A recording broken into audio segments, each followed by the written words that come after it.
ദൈവനാമത്തിന് മഹത്വമുണ്ടാകട്ടെ. ഏശയ്യ 38. ആ ദിവസങ്ങളിൽ ഹെസക്കിയ രോഗിയാവുകയും മരണത്തോട് അടുക്കുകയും ചെയ്തു.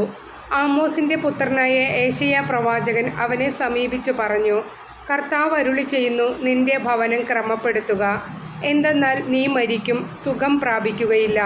ഹെസക്കിയ ചുമരിൻ്റെ നേരെ തിരിഞ്ഞ് കർത്താവിനോട് പ്രാർത്ഥിച്ചു, കർത്താവേ, ഞാൻ വിശ്വസ്തനും പൂർണ്ണ ഹൃദയത്തോടും കൂടെ അങ്ങയുടെ മുമ്പിൽ വ്യാപരിച്ചുവെന്നും അങ്ങയ്ക്ക് പ്രീതികരമായത് എപ്പോഴും അനുവർത്തിച്ചുവെന്നും അങ്ങ് ഇപ്പോൾ അനുസ്മരിക്കണമേ.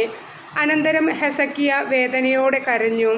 അപ്പോൾ ഏശയ്യായ്ക്ക് കർത്താവിൻ്റെ അരുളപ്പാടുണ്ടായി, നീ ചെന്ന് ഹെസക്കിയായോട് പറയുക, നിന്റെ പിതാവായ ദാവീദിൻ്റെ ദൈവമായ കർത്താവ് അരുളി ചെയ്യുന്നു, നിന്റെ പ്രാർത്ഥന ഞാൻ ശ്രവിച്ചിരിക്കുന്നു, നിന്റെ കണ്ണുനീർ ഞാൻ ദർശിച്ചു. ഇതാ നിന്റെ ആയുസ് 15 വർഷം കൂടി ഞാൻ ദീർഘിപ്പിക്കും. ഞാൻ നിന്നെയും ഈ നഗരത്തെയും അസറിയ രാജാവിൻ്റെ കരങ്ങളിൽ നിന്ന് രക്ഷിക്കുകയും ഈ നഗരത്തെ സംരക്ഷിക്കുകയും ചെയ്യും. കർത്താവിൻ്റെ ഈ വാഗ്ദാനം നിവർത്തിയാകുമെന്നതിന് അവിടുന്ന് നൽകുന്ന അടയാളമാണിത്.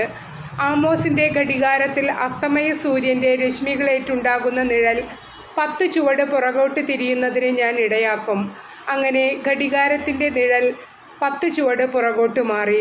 പ്രിയമുള്ളവരെ, നമ്മുടെ പ്രാർത്ഥന കൊണ്ട് ദൈവം മനസ്സു മാറും എന്നതിന് ഉറച്ച ഒരു തെളിവാണ് ഈ വചനഭാഗം. നമ്മുടെ പാപങ്ങളെല്ലാം അനുതപിച്ച് നമ്മൾ ഏറ്റുപറഞ്ഞ് പ്രാർത്ഥിച്ചാൽ കർത്താവ് നമ്മളെ തീർച്ചയായും അനുഗ്രഹിക്കും. ആമേൻ.